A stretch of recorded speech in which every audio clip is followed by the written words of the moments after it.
তুমি এমন একটা ব্যক্তি যে কয় আইলো তার পিছেই যাও, গেলে পরে তোমার ক্ষতি হয়, লাভ হয় না। কথাটা ঠিক না বে ঠিক? ঠিক। রাগ করলা? না, না। যখন তোমার কাছে টাকা পয়সা থাকে, তখন তোমার আপন বন্ধু বান্ধব, কাছের মা বাবা মা থাকে। যখন তোমার কাছে টাকা পয়সা থাকে না, তোমার আত্মীয় স্বজন কোনো বন্ধু বান্ধব তোমার কাছে থাকে না।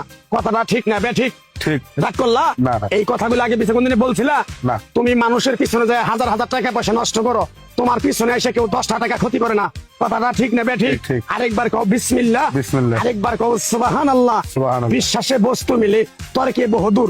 তোমার যে কথাগুলো বলছি সত্য বলছি না মিথ্যা বলছি? সত্য। তুমি এমন একটা ব্যক্তি, মানুষের দুঃখ কষ্ট দেখতে পারো না, তার পাশে যাই এই দাঁড়াও, তারা এসে তোমার পিছন থেকে ক্ষতি করার জন্য ঘুরে। কথাটা ঠিক না বে ঠিক? ঠিক। রাগ করলা? না। কিছুদিন আগে একটা বিপদে পড়ছিলা, অনেক বন্ধু বান্ধবের কাছে 10-20-50 হাজার টাকা হাওলা চাইছো, তারা তো ফোন করেই নেই, তোমার সাথে এখন যোগাযোগ বন্ধ করে দিছে।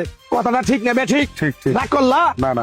এই তাবিজ গাছ গাছরা দিয়া কারো কাছে টাকা পয়সা নিয়ে খাই না, তোর কাছ থেকে সামান্য কিছু টাকা নিয়ে আমি একসঙ্গে হোটেলে খামু, দিতে পারবি? পারবো। পারবি? পারবো। হাইট লাগবো না, তোর মনটা খুবই বড়। কেউ 50 টাকা চাইলে তার 5,000 টাকা দিয়ে দেস। কথাটা কি তুই বুঝতে পারছ?